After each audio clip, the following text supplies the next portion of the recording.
Enregistrement. Donc, très heureux de vous retrouver, comme chaque lundi. Là, c'est le dernier cours avant la fête de Pessah. Et on reprendra seulement quelque chose comme le 13 mai, je crois. Oui, voilà, le 13 mai, exactement. Le 6 mai, je serai dans l'avion, donc je ne pourrai pas encore faire cours. Donc, ça sera le 13 mai qu'on reprendra après Pessah. Donc, nous sommes dans Megillah, quatrième chapitre, d'Afka Vav Amud Aleph, et on avait commencé la dernière fois le passage qui disait la chose suivante, c'est que dans la Mishnah, on a vu que une communauté qui était propriétaire d'une synagogue avait le droit de la vendre, et s'il la vendait, alors avec l'argent, on ne pouvait pas faire n'importe quoi, il fallait monter dans la sainteté. Malim Bakodesh Ve'moridim. Et on a vu la semaine dernière, on peut revoir rapidement dans les mots de la Gemara, je fais un petit résumé, un enseignement de Rav Bishmuel Bar Nachmani au nom de Rabbi Yonatan, qui disait que cette possibilité qui est donnée à une communauté de vendre sa synagogue, c'est seulement si c'est une synagogue qui se trouve dans des villages. Mais si c'est une synagogue qui se trouve dans les mégapoles, dans des grandes villes, où on vient, la définition de Krach, c'est une ville où il y a des grandes affaires commerciales et où les gens viennent de l'extérieur pour leurs affaires. Et donc, il y a un turnover permanent de gens qui n'habitent pas, qui ne sont pas résidents de la ville et qui viennent ponctuellement dans cette ville et qui vont en profiter pour visiter cette synagogue. Alors, on peut pas vendre à cette synagogue, ce qu'on dit d'Avelet de Rabim, parce que c'est une synagogue qui appartient au grand nombre, au public. Et donc, Rachid avait expliqué, donc les gens de la ville n'en sont pas les seuls propriétaires, et donc ils n'ont pas les moyens de prendre des décisions. Donc la question était de savoir comment ça se fait, quel est le procédé à l'Afrique qui fait que les gens de la ville, c'est eux qui l'ont construit. Et c'est vrai qu'ils l'ont construit en pensant que ça servirait à beaucoup de monde. Et du coup, on leur interdit de prendre des décisions concernant le fait de se défaire de cette synagogue. Alors, on a vu donc Rachid qui disait, on considère que comme Rachid disait, à Kol Baléen, tout le monde est propriétaire de ça. Et donc, les gens de la ville, donc ça a été dévolu à tout le monde, mais simplement on peut se poser la question par quel acte juridique ça a été donné aux autres. On en avait parlé déjà la semaine dernière. Et on a vu Tosfot, le Tosfot dans le premier Tosfot de la page, dans le deuxième Tosfot, oui, le premier Tosfot de la page, qui va de Me'al Makatoula, qui donnait deux pshatim. Le premier pshat, c'était par le fait qu'on dédie ce lieu à tout le monde, à tous les gens du monde qui pourraient venir, Chamoura Kedushato. Ça confère une Kedusha plus grave qui empêche les gens de la ville de la vendre. On avait vu l'explication du Higrot Moshe qui disait que plus une choule, une synagogue a de monde, et plus sa sainteté augmente. Donc, il n'y a pas une sainteté unique de toutes les synagogues. La sainteté des synagogues se mesure à l'affluence de cette propre synagogue. Et donc là, comme il y a des gens qui viennent de l'extérieur et qui donnent donc une kedusha accrue, ça leur donne le droit de décider si on s'en sépare ou pas. Et donc, comme on ne peut pas savoir si tout le monde est d'accord parmi tous ceux qui fréquentent cette synagogue, donc on ne peut pas, dans le doute, se permettre de s'en séparer. Autre Et puis explication. là, Claude, juste sur ce point, parce que j'ai peur d'oublier, Oui, est-ce que ce point que vous venez de dire là, c'est un point d'Ashkafa ou de Halacha? halakha, Le halakha. fait de dire, Mais dans la halakha le stricte, fait de dire que plus il y a de gens dans une synagogue, plus ça lui confère un statut de Gdusha. voilà, ça c'est le Higrot Moshe que j'ai cité la semaine dernière, qui était vraiment Ouais. sur un problème de halakha, parce qu'on lui avait posé la question de savoir une synagogue où plus personne ne prie, est-ce qu'on a le droit de s'en défaire? Et alors il avait dit, ben, d'abord il faut réfléchir sur le principe même de savoir si on peut se défaire d'une synagogue. Et donc il avait expliqué la Chita de Tosfot de ce fait-là, en disant que donc, c'est les personnes qui la fréquentent et c'est eux qui déterminent la Kedusha par leur présence, et plus il y en a, plus c'est Kadosh. Et il disait que ça, il se basait pour dire cela, parce que c'est un grand chidouche, sur la Gemara d'Afkav Zayin à Moudalev que nous n'avons pas encore étudié. Donc Très bien. on se donne rendez-vous pour Kav Zayin pour affiner ce concept-là. C'est intéressant. D'accord. Ouais, c'est très très intéressant, c'est très original. Et donc c'est l'Igrot Moshe qui explique comme ça. On va revenir un peu là-dessus, peut-être on pourra donner une explication un peu différente que celle du Grotte Moshe. Et ensuite, la deuxième explication de Tosfot, elle était beaucoup plus prosaïque, c'est que quand on parle d'une Beta Knesset, des Kfarim, dans les villages, qui est-ce qui se cotise pour acheter la synagogue? C'est uniquement les gens du village, parce que les gens de l'extérieur ne sont même pas au courant, ils ne sont pas concernés, donc il n'y aura jamais un donateur extérieur. Par contre, les synagogues des grandes villes, vous construisez une synagogue à Paris, ou à Jérusalem, ou à New York, ça va faire le tour du monde et il va certainement avoir des donateurs qui sont de l'extérieur et qui vont aussi donner leur participation. Et à partir du moment où quelqu'un a donné une participation, il a une part financière, il a une part de kinyan, c'est normal, ça lui appartient en partie. On est comme des choux de films. Les propriétaires, c'est tous ceux qui ont donné de l'argent. Ils ont tous une part de propriété dans cette synagogue. Et donc, il faut leur accord. Et comme ils sont à l'extérieur pour une partie, on ne sait pas qu'est-ce qu'ils pensent. Et donc, c'est eux qui bloquent. Voilà les deux explications qui ont été proposées par Tosfot. Et je voudrais maintenant consacrer la première partie de ce cours au développement de ces deux opinions et voir comment les Rishonim se positionnent par rapport à ces deux idées. Alors, le premier auteur que je voudrais vous citer, c'est le Tosfot Harosh. Comme bien souvent, l'étude du Tosfot Harosh permet d'expliciter la pensée de Tosfot ou parfois de se distinguer de lui. Donc, c'est ce qu'on va voir ici. Donc, je vous cite le Tosfot Harosh. Dibur Amatril, Kivan de me alma ka'atu avelé de Rabbi. Étant donné qu'il y a des gens dans les krachim, dans les grandes villes, il y a des gens qui viennent de l'extérieur, on considère que cette choule appartient au public de Rabbi. Alors, Yesh Mefarshim. Donc lui, le Tosfot Harosh, c'est pas comme Tosfot qui avait dit, Tosfot avait dit, on peut expliquer comme ça. Il a niré le faresh. Il n'avait pas dit Yesh Mefarshim, il niré le faresh. Là, dans le Tosfot Harosh, c'est Yesh Mefarshim. Certains veulent expliquer. Kivan de le dat Rabim, Shibaou Litpalel, Hayanase. Étant donné que cette Beta Knesset a été conçue, fabriquée à l'intention des nombreuses personnes qui viennent y prier, Kibne Aïr Shebena Usham, le Chol Bene Haolam. Ou alors, il faut couper, ce qui va de l'Atrabim, je ne sais pas où les palais, Aya, Naase Kibne Aïr, enfin, je ne sais pas comment le Naase, je ne sais pas si on le met avant ou après, peu importe. Naase Kibne Aïr, Shebena Usham, le Chol Bene Haolam. On considère que les gens de la ville, c'est les gens de la ville qui l'ont construit, mais ils l'ont construit pour le monde entier, pour tous les gens du monde.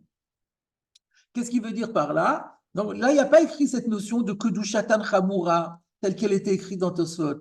C'est une autre notion. C'est que on l'a dédié, les personnes qui sont de la ville, qui l'ont construite, ils l'ont dédié à l'ensemble de tout le monde. Et donc, à partir du moment où c'est tout le monde, n'importe qui dans le monde a une part dans cette choule. Alors, il faudra réfléchir là-dessus en disant, mais oui, mais comment ces gens-là, qui ne sont même pas au courant, acquièrent une partie du Beta Knesset au point d'être Mehakev? C'est un peu cette question-là qu'il va falloir affiner.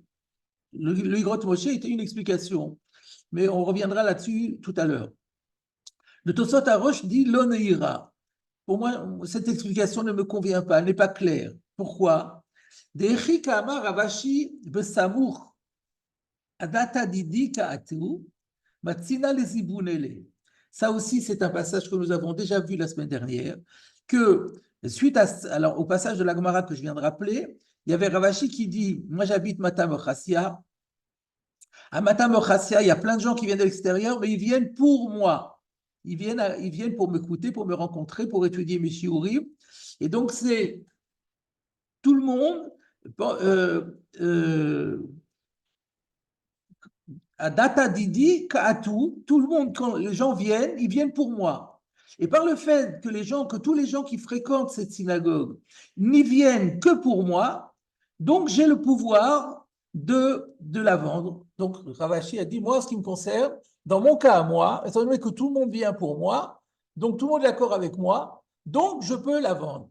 Alors le Rosh, il dit, le Tosfot Rosh, il dit, si l'explication est que ça a été fait pour tous les gens du monde, et que tous les gens du monde ont droit à s'y opposer, en quoi le fait que Ravashi, les gens qui fréquentent dans la synagogue viennent pour lui, mais il n'en reste pas moins que tous les gens du monde n'ont pas donné leur accord.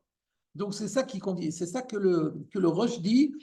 Donc c'est une objection qu'il faudra résoudre d'après ceux qui maintiennent, d'après les Yesh Mefarshim, qui est, si tu me dis que le fait d'avoir dédié la synagogue au monde entier, le Kol Bnei Haolam, c'est tous les gens du monde, tous les juifs du monde ont une part dans cette synagogue, alors en quoi le fait que quand les gens viennent dans cette synagogue, ils viennent pour Ravashi, en quoi ça permet à Ravashi tout seul de décider, alors qu'il reste encore plein de gens dans le monde entier qui n'ont pas donné leur accord. Et la Niré le Faresh, c'est pourquoi le Roche opte pour l'autre explication. Kivan de me alma ka'atu, perouche. Qu'est-ce que ça veut dire me alma ka'atu? Mi nidvat bene haolam, belo otam minair. Quand on dit ce qui viennent de l'extérieur, c'est les dons. Les dons qui ont permis la construction de cette synagogue proviennent des gens de l'extérieur, du monde entier, sans compter ceux de cette ville. Avelé de Rabim, c'est ça qu'on appelle Beth Knesset de Rabim. Donc c'est à cause des donateurs. Et là maintenant c'est très logique. Les donateurs, ils ont une part. Et d'après cette explication-là, on comprend ce qu'a dit Ravashi, à Data Didi, que les gens le font pour moi. Share kol amitnadvim al yitnadvu le da'at rovair. Parce que les gens, comme on sait que dans cette synagogue, c'est la synagogue de Ravashi, donc tous ceux qui donnent de l'argent, ils ne le donnent pas en pensant pour les gens de la ville, ils le donnent en pensant à Ravashi. Et dans leur idée, on construit une choule pour Ravashi, et bien entendu, le maître à bord, ça sera Ravashi, tout ce que Ravashi décidera, il le fera. Donc à partir du moment où c'est circonscrit aux donateurs, là on comprend mieux. De Kahamar, Inu Avdoua. D'ailleurs, plus loin, on a encore une Gemara qu'on n'a pas encore faite, où on a vu que c'est une petite frange une corporation qui avait construit sa synagogue, les fabricants de cuivre avaient construit leur synagogue. Ça s'explique très bien. C'est eux qui l'ont construite avec leur argent. Ils n'ont reçu aucune donation de l'extérieur. Donc, du coup, ils sont indépendants. Mashma de Ayreacha, Benase, Militvat, Bene Adam, Mimamon Acherim. Ce qui prouve, à contrario, que dans le cas du krach, la problématique, c'est parce que une partie de la construction provient des dons des gens qui viennent de l'extérieur. Donc, que ce soit donc bien clair, on a deux écoles complètement différentes. Il y a Rachid, d'ailleurs, se rapprochait de la première. C'est pas du tout lié à la matérialité des dons, c'est lié à l'intention des constructeurs. Puisque les constructeurs ont l'intention de la construire à l'intention de tous les gens du monde, ça interdit à ces mêmes constructeurs de prendre des décisions de se séparer de cette synagogue, parce que le fait qu'on les dédie à tout le monde donne une part de décision à tout le monde. Et les gens sont pas là, les gens de l'extérieur sont pas là pour donner leur accord. Ça, c'est la première opinion. Et la deuxième opinion, elle est beaucoup plus terre à terre. On regarde qui a donné l'argent, et du moment que si ceux qui ont donné l'argent sont tous devant nous, il n'y a pas de problème. Si on sait que tous ceux qui ont donné l'argent, ils l'ont fait parce qu'ils ont fait confiance à un Talmid Racham, à Ravashi en l'occurrence, il n'y a pas de problème. Et par contre, si c'est des grandes villes où il y a eu des dons qui viennent du monde entier et on les a pas récupérés, on les a pas devant nous quand on veut vendre la synagogue, on ne peut pas avertir tout le monde, on n'a même pas la liste des donateurs, on est bloqué. Voilà les deux explications. Alors, nous allons maintenant approfondir ces deux chitotes en étudiant d'abord le Ran et ensuite le Rosh. Bien qu'on ait vu le Tosfot à Rosh, il sera intéressant de voir aujourd'hui aussi le Piskei à Rosh. Et curieusement, on va voir que le Piskei à Rosh contredit le Tosfot à Rosh. On en parlera ultérieurement. Je vous propose d'abord de vous reporter au Ran. Donc, le Ran, c'est sur le Perek Shlishi, mais je rappelle que le Rif a inversé les prakim par rapport à notre Seder, et que notre Perek Ovi'i de Megillah correspond dans le Rif au Perek Shlishi. Donc, je prends, donc dans le Rif, il a juste rapporté l'Agmara de Rabbi Shmuel Bar Nachmani Amar Rabbi Yochanan ou Yonatan, exactement comme on l'a vu dans l'Agmara, et l'histoire de Ravashi, comme on l'a vu dans l'Agmara. Donc, il n'y a pas de lieu de lire le Rif, ce serait simplement une répétition de l'Agmara. Par contre, il y a un grand commentaire dans le Ran que je vous propose de lire ensemble.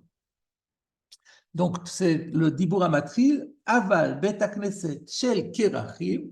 Par contre, s'il s'agit d'une synagogue qui a été édifiée dans des grandes villes, Kivan de Me Alma Ka'atu La Rabim, étant donné qu'il y a de nombreuses personnes qui y viennent de l'extérieur de la ville, Avelet de Rabim, on considère que c'est une synagogue publique qui appartient à tout le monde, et on ne peut pas la revendre, ou on ne peut pas la vendre. Yesh mefarshim, il commence comme le Tosfot Arosh. Certains expliquent, d'Aïnu Ta'ama, que la raison pour laquelle on dit qu'on ne peut pas la vendre, Mishum de Kivan de Me'alma Ka'atula Rabim, puisqu'on dit qu'il y a beaucoup de gens de l'extérieur qui y viennent, Otsiu Bebinyana.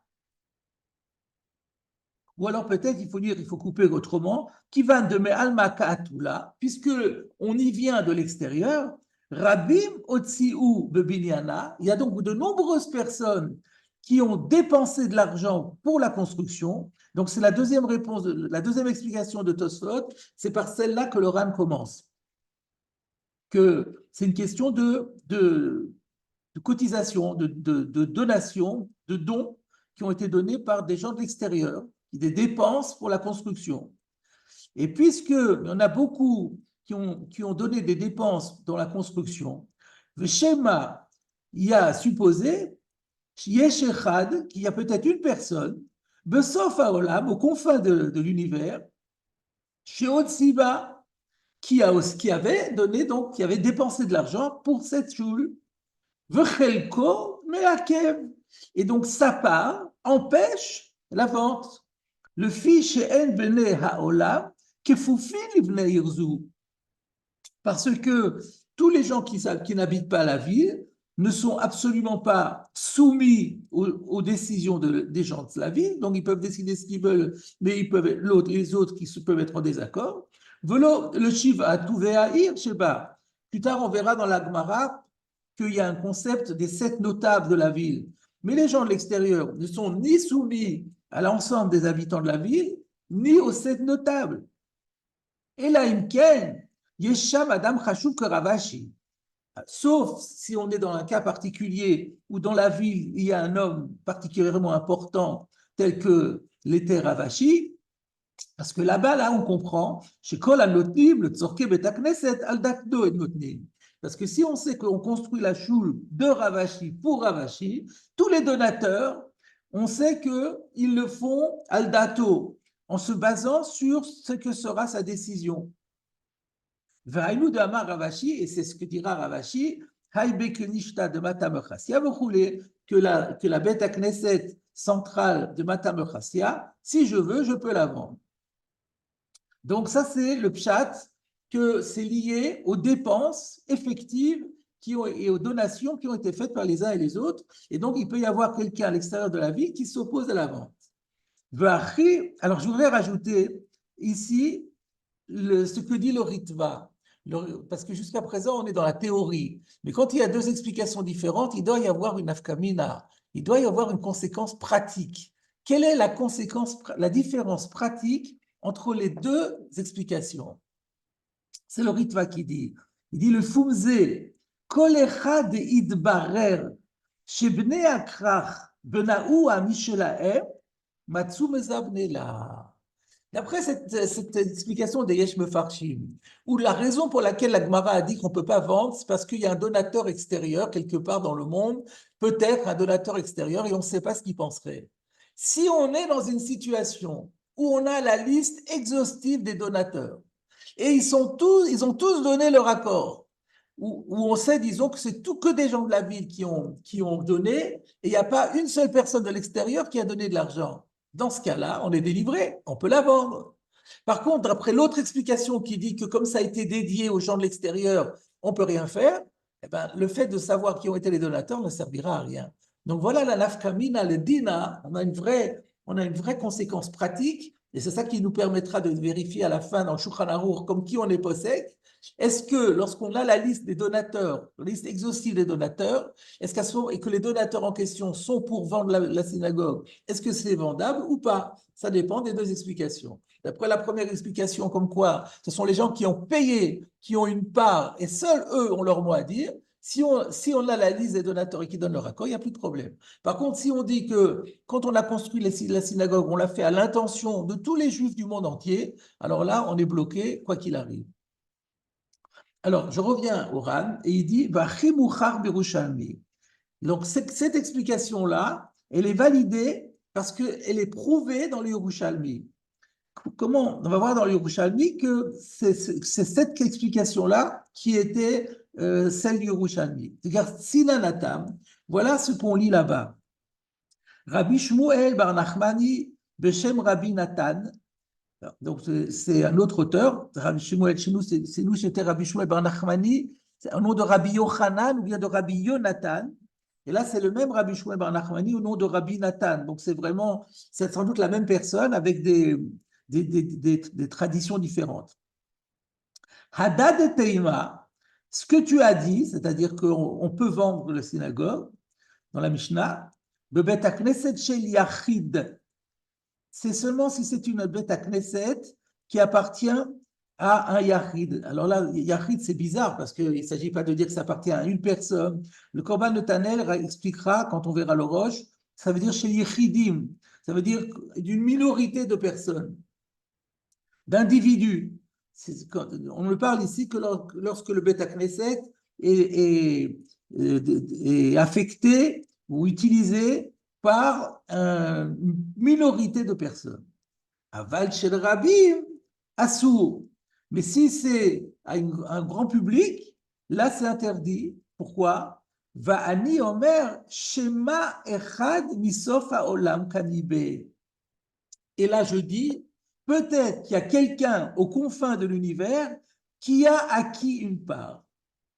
Donc quelle est la preuve du Ran que le Yerushalmi va comme cela? Parce qu'il y a écrit Shema. Peut-être qu'il y a quelqu'un aux confins de l'univers.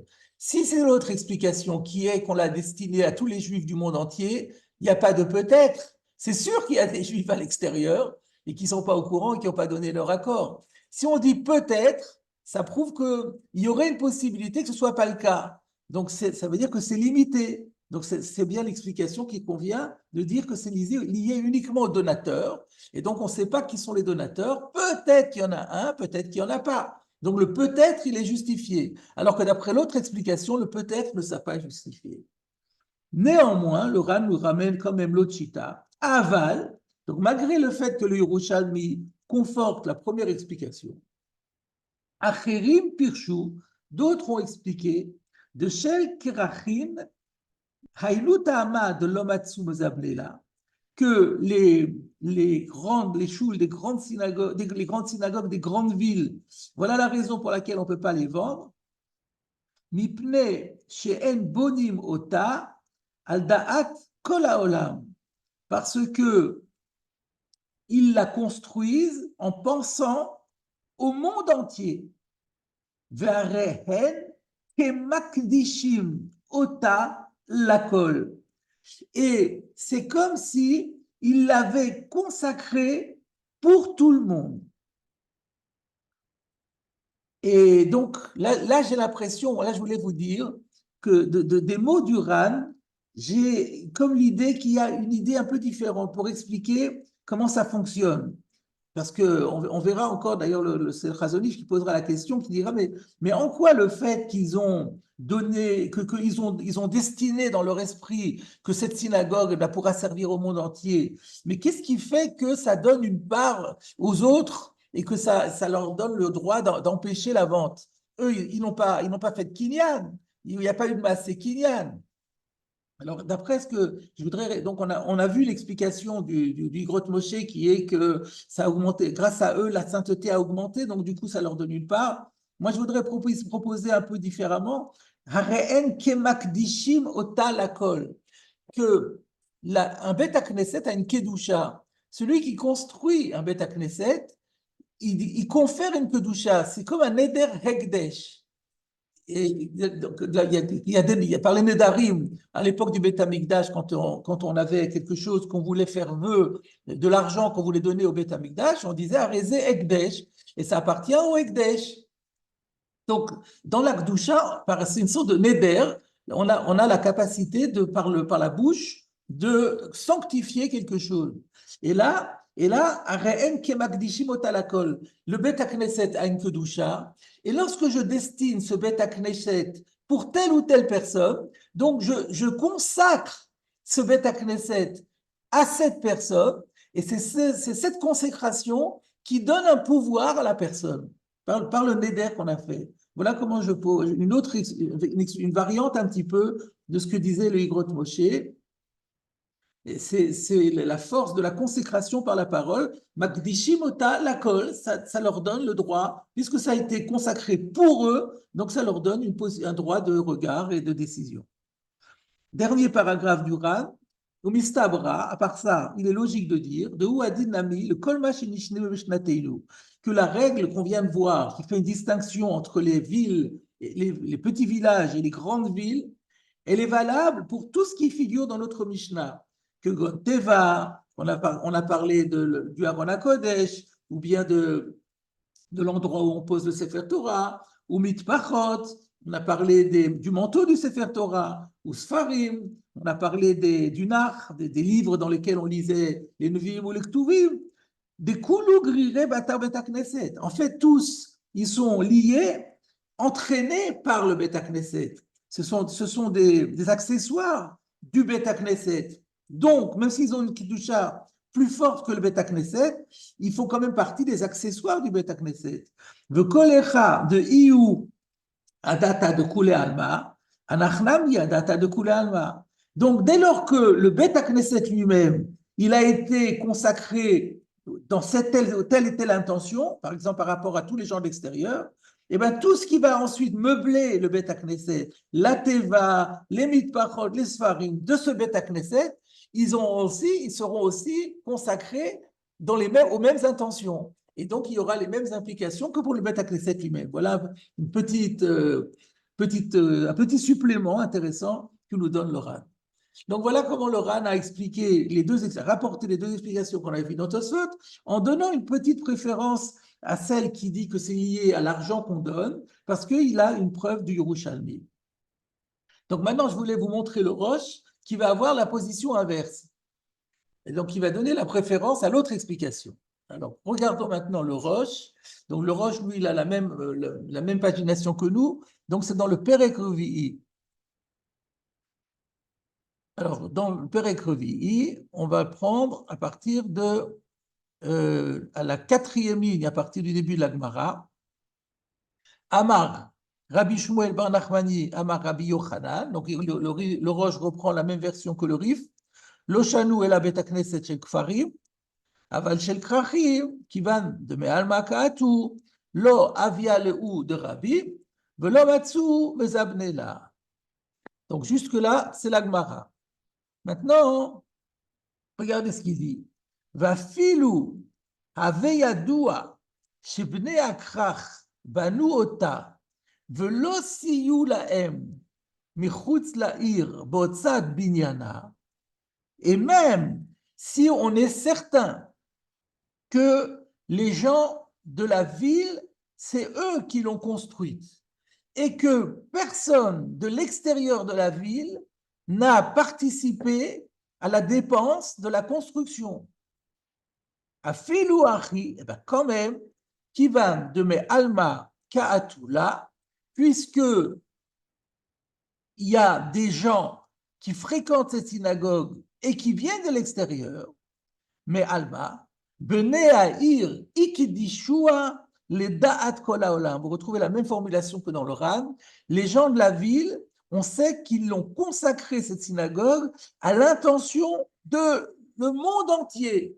Et donc, ça donne une part au monde entier.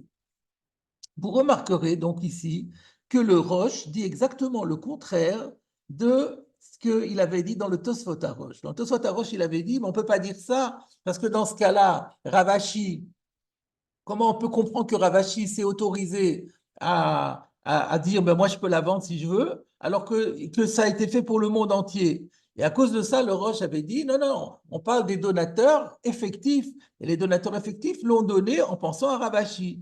Et là, vous voyez que le Rosh a changé d'avis. Alors, c'est pas une difficulté, hein, parce que on sait très bien que le Tosot HaRosh et le Piskei HaRosh n'ont pas été écrits au même moment. Et on peut supposer que le Tosfot HaRosh avait été écrit depuis le début, comme un Tosfot, comme au moment de l'étude. Alors que les Psakim, c'est une démarche qui vient beaucoup après. Et on peut très bien supposer que par la suite de la réflexion, le Roche a trouvé une réponse à sa question. C'est ce que vous allez voir maintenant. La question qu'il avait, qui était, mais on ne comprend pas comment, si on dit que c'est Al-Dat Kola Olam, alors pourquoi Ravashi a pu vendre? Et bien vous allez voir que maintenant il a trouvé la réponse à cette question. Donc, à partir du moment où il avait trouvé la réponse à cette question, il a trouvé que c'était finalement le meilleur pshat. Alors je continue. Donc je dis, le Tosfot HaRosh a changé d'avis parce qu'il a trouvé la réponse à sa question et donc il a épousé l'autre explication. Aval bekenishta de Matam Chassia. Donc c'était la question était, mais si on dit que le monde entier a une part dedans, alors comment ça fonctionne avec Ravashi? Réponse, mais s'agissant du Beta Knesset de Matam Chassia, Afalpi chez Kedoshai le Da'at Kol Haolam, bien que effectivement nous admettions qu'elle a été consacrée à l'intention de servir le monde entier. Néanmoins, Kulam Maskimim le Da'at Ravashi. Eh bien, ça veut dire que il y a une sorte de Umdana de Mouchar. C'est-à-dire, Ravashi est une telle personnalité centrale. On dit dans la Gemara que depuis Rabbi jusqu'à Ravashi, on n'avait plus retrouvé Torah ou Gedula B'Makom Echad. Donc Ravashi, c'était pas seulement le Gadol Hador, c'était vraiment une personnalité hors pair, connue dans le monde entier comme étant la seule autorité. Donc là, même si on dit que c'est Kol Haolam Kulam, il y a une sorte d'estimation de la pensée de tous les juifs du monde, c'est extraordinaire, on a Ardou du Klal ici, que ce que dit Ravashi, c'est lui le maître, c'est lui le Gadol Hador. On a la chance d'avoir un seul Gadol Hador pour tous les juifs. C'est pas souvent le cas. À l'époque de Ravashi, ça a été le cas. Et c'est pour ça que Kula Maskivim Odat Ravashi. Donc même si on dit que tous les juifs du monde, ils ont un droit, un mot à dire concernant ce Beta Knesset, on sait par avance que tous se plient à la décision de Ravashi. Voilà comment on a expliqué la Gemara. Maintenant, Vehaï Bet Knesset Shel Tarsim, Achi Perusho. Alors maintenant, ça c'est une Gemara qu'on n'a pas encore faite et qui est, on va voir dans la Gemara qu'il y avait, c'est ce que j'ai dit tout à l'heure aussi, c'est la synagogue qui avait été confectionnée par la corporation des fabricants de cuivre. C'est ça, Tarsim, Achi Perusho. Alors, voilà comment il faut comprendre la Gemara là-bas, parce que là-bas, la Gemara a dit qu'ils ont pu la vendre. Et on a dit parce que c'était une petite synagogue et qu'eux seuls l'avaient construite. Alors, d'après cette explication-là, peu importe quel est le nombre de gens qui l'ont construite, puisqu'on dit que Aldat Kola Olam, alors comment on va comprendre? Voilà comment il faut comprendre.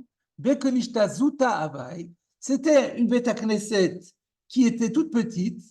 Velo Ayu Nichnasin Ba, et la Otan Bale Umaniot, et que n'y rentraient que les gens de la corporation. C'était vraiment la synagogue des fabricants de cuivre.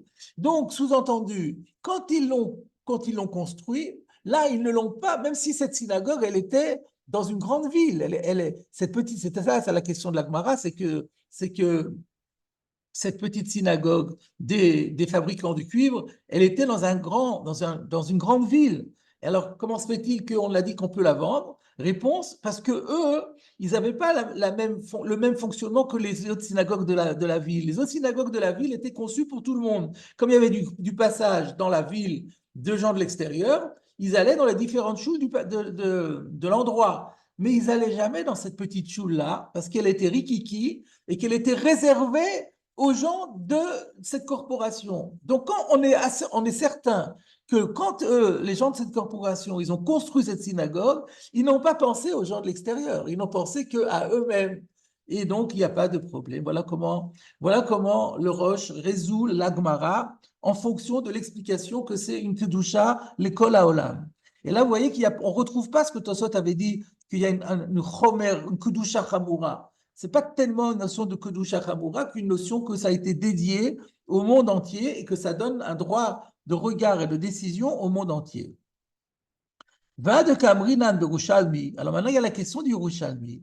Je rappelle, il va répondre à la question du Ran.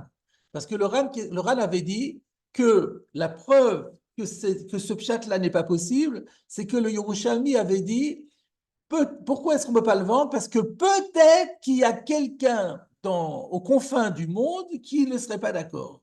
Mais si on dit que l'explication, c'est que ça a été dédié à tous les juifs du monde, c'est pas peut-être. C'est sûr qu'il y a des gens qui ne sont même pas au courant et à qui on n'a pas demandé leur avis, donc on ne peut pas préjuger de leur avis. Donc c'est le mot peut-être du Rouchalmi qui faisait la preuve. On va voir maintenant comment le Roche résout ce problème de schéma. Et ce que nous disons dans le Talmud de Jérusalem, Hadad Tema, ce que tu as dit dans la Mishnah, qu'on peut vendre un Bet Knesset, le Bet Knesset Shel Yachid. Vous voyez, c'est les mêmes mots qu'on a vu dans le Ran. Un Bet Knesset, alors qu'est-ce que veut dire Shel Yachid? Là, vous avez un petit zaïn qui renvoie au Korban de Tanel. Rotzelomar Yechidim. Donc, pas d'un particulier, ce n'est pas la synagogue qui appartient à un particulier, mais la synagogue qui appartient à une minorité, à des individus, comme par exemple des villageois. Aval chez le Rabim, mais si c'est dédié au grand public, à sourd, c'est interdit. Pourquoi c'est interdit? Chez Ani Omer, Shema. Et c'était ça le problème. Shema Echad Misof Haolam, Tanouiba. Peut-être qu'il y a quelqu'un aux confins de l'univers qui y a une part de propriété. Comment on va comprendre ça d'après le Pshat? Pérouche, voilà l'explication. Yeshlo Zechia Ba, il a un droit, effectivement, il a un droit sur cette synagogue. Va filou iskimu kola regilim likanes les otaïr le mocha. Et même si tous les gens qui ont l'habitude de pénétrer à l'intérieur de la ville ont donné leur accord pour vendre ce Bet Knesset, Shema, il y a toujours une possibilité, Yeshechad, qu'il y en ait un, Besof Haolam, qui se trouve aux confins de l'univers, Sheaya Samour la Irazot, qui précédemment se trouvait à proximité de cette ville, Vaya Ragil Likanesba, et qu'il avait l'habitude d'y pénétrer, ou les dato ou Kdusha. Et donc, quand on l'avait consacré aussi en pensant à lui. Donc, comment est-ce que le Roche a répondu à la question? Alors, d'abord, on voit que ce qu'il veut dire, c'est que même d'après cette explication-là, on n'a pas dédié la synagogue au monde entier. Regardez le glissement de formulation. D'abord, il avait dit, Ikdishua le date kol haolam. Donc, moi, j'avais compris, il a consacré en pensant au monde entier. Mais quand il donne le pérouche, il parle des gens qui sont regilim likanes. C'est-à-dire que, bien qu'on ait dit qu'on a pensé au monde entier, mais pas à tout le monde du monde entier, mais seulement à tous ceux qui, dans le monde entier, auront l'habitude de fréquenter cette synagogue. C'est uniquement de ceux-là qu'on parle. Ou le dato ou de char. comment est-ce que, voilà, c'est ça. Donc, quand il a dit le date kol haolam, ça ne veut pas dire kol haolam, mais kol mi sheba olam, sheragi likanes ba. Et d'ailleurs, j'ai vu dans le Rashba qui va dans la même direction, mais il va encore plus fort. Il dit même pas Regilim, il dit Kol habaim kan. La Beth Knesset a été fait dans l'intention de tous ceux qui vont y rentrer. Mais tous les juifs du monde entier n'y sont pas rentrés. C'est seulement ceux qui vont effectivement y rentrer qui vont pouvoir, qui vont pouvoir être considérés comme avoir un droit dessus.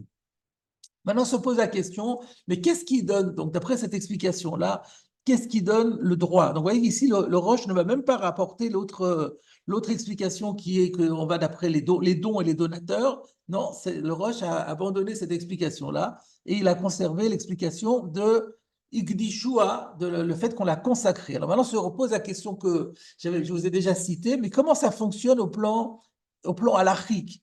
Parce que j'ai pensé à ce que cette synagogue va servir à tel et tel juif, ça lui donne un droit, mais par quel acte de propriété, quel acte de cession de propriété? Bishlama, ceux qui disent qu'il a payé de son argent, eh bien, il y a son argent qui est dans le binyan. Donc, ça, il a une part qui lui appartient, c'est clair. Mais là, il est même pas au courant et il n'a rien fait, il n'a fait aucun kinyan. Comment ça fonctionne? Cette question-là est déjà posée par le Chazon Ish dans la Mishnah de Orla, Siman Aleph, enfin, pas la Mishnah, mais disons dans l'Ilchot Orla plutôt, dans l'Ilchot Orla, chapitre 1, paragraphe 15. Et voilà ce que lui, il dit.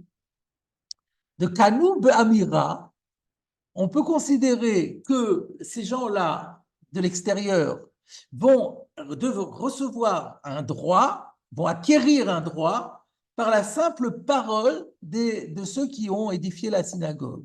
Pour quelle raison, par quel sortilège? De Ze Bichlal Tzedaka.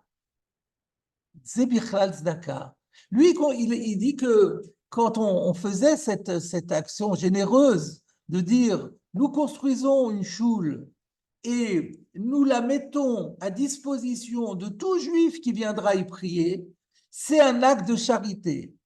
Des rabbim keaniyim, parce que le public, c'est comme des pauvres. C'est-à-dire donner, c'est intéressant comme approche, c'est que quand on rend un service public, un service qui est public, qui sert à tout le monde, c'est quelque part un acte de charité, parce que dans le public, il attend qu'on lui, il n'a pas la possibilité lui-même.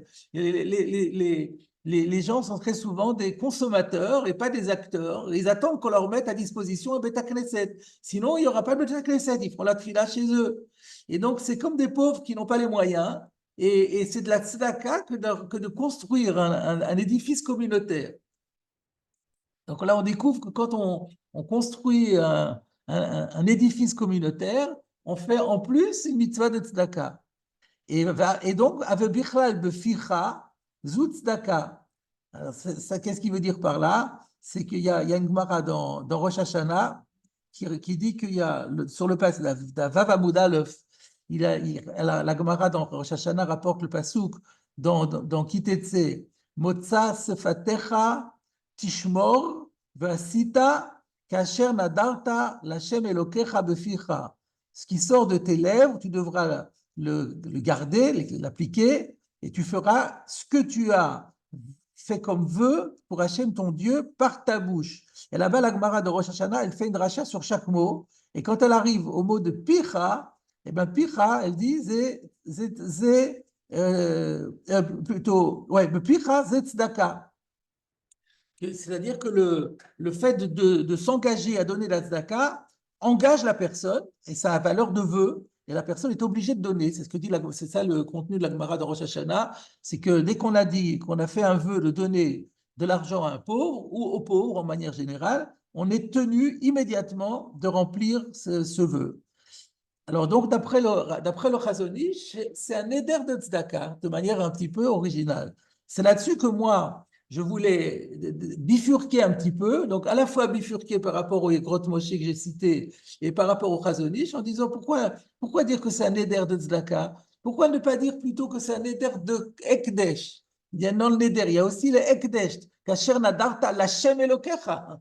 Ne disons pas que c'est tzedaka l'anime, c'est nadarta l'Hashem Elokecha. Quand on dédie un temple pour la prière à Kadosh Baruch Hu, il y a la sainteté du lieu, parce que c'est un lieu qui est consacré à la prière pour Hachem, donc c'est dédié à Hachem. Et bien sûr, ce n'est pas Ekdesh comme le Beth Amikdash, mais c'est une Kedusha du Beth Knesset, c'est une valeur qu'on a vu qu'il y a un statut de Kedusha, qu'on ne peut pas se comporter dedans n'importe comment, etc. Et donc, à partir du moment où je suis Makdish la Kol, donc c'est vrai que j'ai la force par ma parole de consacrer, de sanctifier. Et donc, quand je dis que c'est sanctifié pour servir à tout le monde, eh bien, la force du Ekdesh m'engage à donner, créer une sorte de droit qui est reçu par la personne à qui j'ai pensé. Voilà la petite nuance que je voulais proposer pour expliquer comment ça fonctionne. Donc, on a les deux chitotes en présence. On a Shel Duran. Finalement, si je fais la synthèse de ce qu'on a vu jusqu'à présent, on a vu dans Tosfot deux chitotes, et finalement, ces deux chitotes se départagent. Le Ran a préféré opter pour le fait que c'est les dons. Et donc, si on a la liste des donateurs, là, on peut vendre.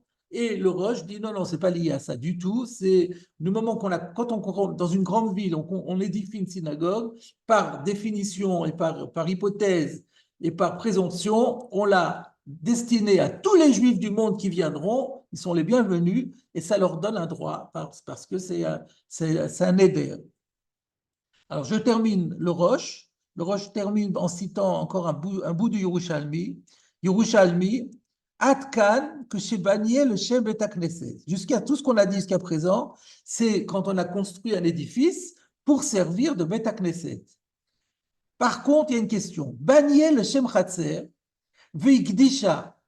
Si au départ, on n'avait pas du tout pensé à en faire un Beth Knesset, on avait construit, disons, une cour, un hangar, on voulait faire un hangar, et tout d'un coup, on s'est dit, c'est dommage, on va en faire une choule. Et on l'a consacré, mais donc c'était après la construction. Maou. Est-ce que là encore le même din s'applique, ou alors il faut que la consécration se fasse au moment de la construction? C'est ça la question. Nishmeina minada, on peut déduire la réponse du texte suivant. Konam le baïdze chez Ani Nichnas, si quelqu'un avait fait un vœu de s'interdire de rentrer dans telle maison. Venaasa beta knesset. Et ensuite, ce baïd est devenu un beta knesset. Et donc, on voit que le neder passe de l'un à l'autre.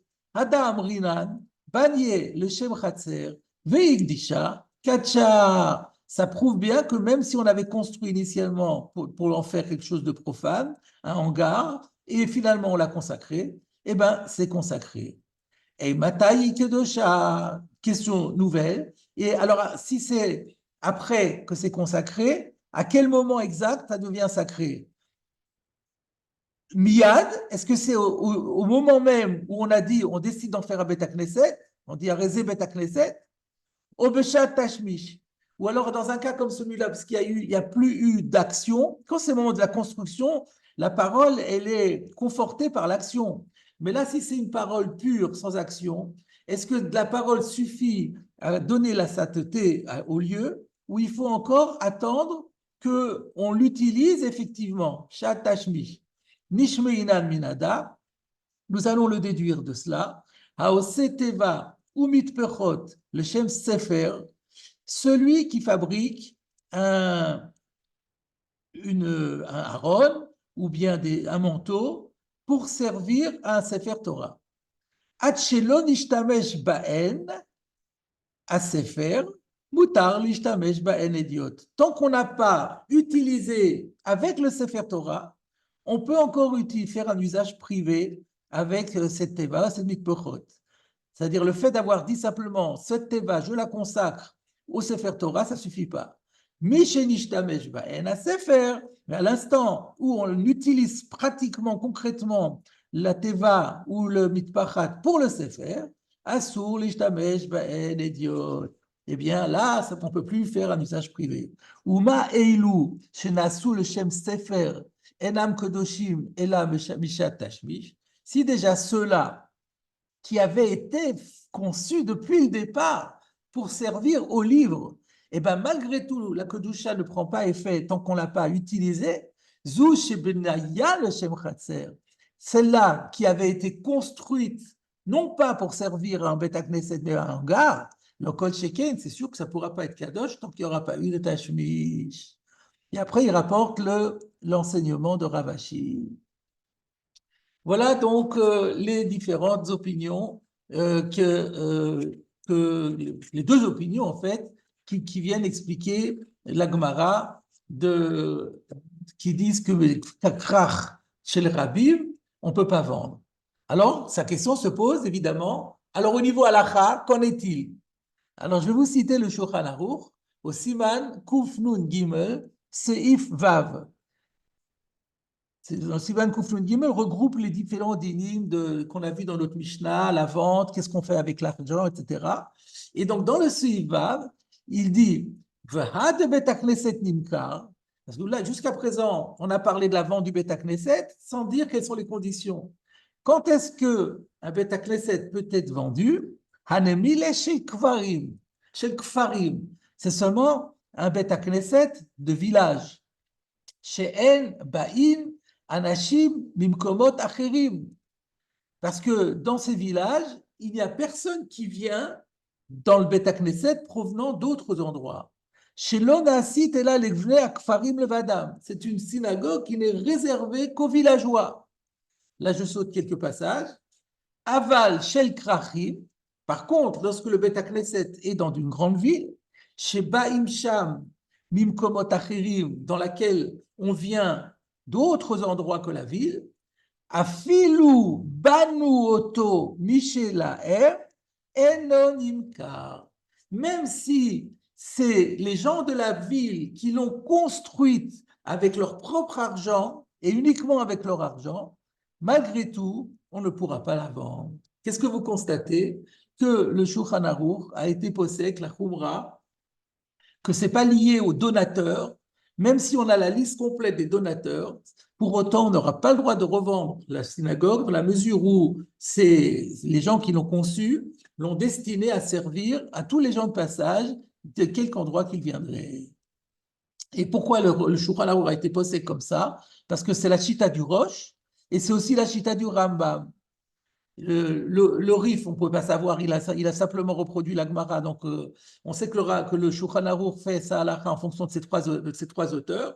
Ici, le Rif ne s'est pas exprimé, il restait le Rosh et le Rambam qui sont sur la même ligne, et c'est pour ça qu'il a été posé comme ça. Je vous cite d'ailleurs le Rambam dit « Naase shel kol Yisrael ve'en mochim oto le'olam » Donc, lorsqu'on a construit une ville dans un krach, Nasa shel kol Israël, ce Bet Knesset est réputé appartenir à tout Israël, ve'en mochin otam le'olam, on ne pourra jamais le vendre. Voilà donc la fin de cette souya des deux raisons sur l'impossibilité de vendre. Maintenant, j'avais un petit commentaire encore, ou un grand commentaire à faire sur Rav Ashi, sur la Gemara de Amar Rav Ashi, mais je me dis qu'on est arrivé à 13h58, et donc je préfère mettre la pause ici, on reprendra après Pessah et Mirtz Hashem la suite, et comme ça je vais mettre fin à l'enregistrement, et vous pourrez